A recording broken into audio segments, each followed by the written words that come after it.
মানিকগঞ্জে নিহত পাইলট অসীম জাওয়াদের বাড়িতে চলছে শোকের মাতম। চট্টগ্রামের পতেঙ্গায় যান্ত্রিক ত্রুটির কারণে বিমানবাহিনীর একটি প্রশিক্ষণ যুদ্ধ বিমান বিধ্বস্তের ঘটনায় অসীম জাওয়াদ নামে এক পাইলট নিহত হয়েছে। তার বাড়িতে চলছে শোকের মাতম। স্বজনদের আহাজারিতে আকাশ বাতাস ভারী হয়ে আছে।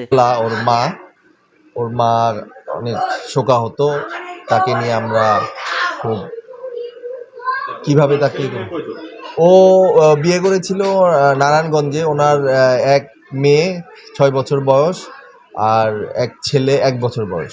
তার বাবা বর্তমানে মানিকগঞ্জ সদরের পৌর এলাকায় গোল্ডেন টাওয়ার ভবনে থাকে। নিহত অসীম এক ছেলে ও এক মেয়ে সন্তানের জনক। তবে তিনি স্ত্রী সন্তান নিয়ে চট্টগ্রাম শহরে থাকতেন। দুর্ঘটনার পর তাকে উদ্ধার করে চট্টগ্রামের পতেঙ্গায় বনৌজা ইশাখা হাসপাতালে আশঙ্কাজনক অবস্থায় তাকে ভর্তি করা হয়েছিল। বৃহস্পতিবার দুপুর 12টার দিকে নেভি হাসপাতালে চিকিৎসাধীন অবস্থায় মারা যান অসীম জাওয়াদ। বিষয়টি নিশ্চিত হওয়ার পর তার মা বাবা কান্নায় ভেঙে পড়ে।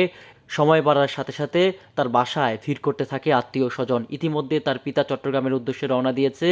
অসীম 2007 সালে Savar cantonment public school and college থেকে এসএসসি, 2009 সালে সাভার ক্যান্টনমেন্ট পাবলিক কলেজ থেকে এইচএসসি এবং 2012 সালে বাংলাদেশ ইউনিভার্সিটি অব প্রফেশনাল থেকে বিএসসি পাশ করেন।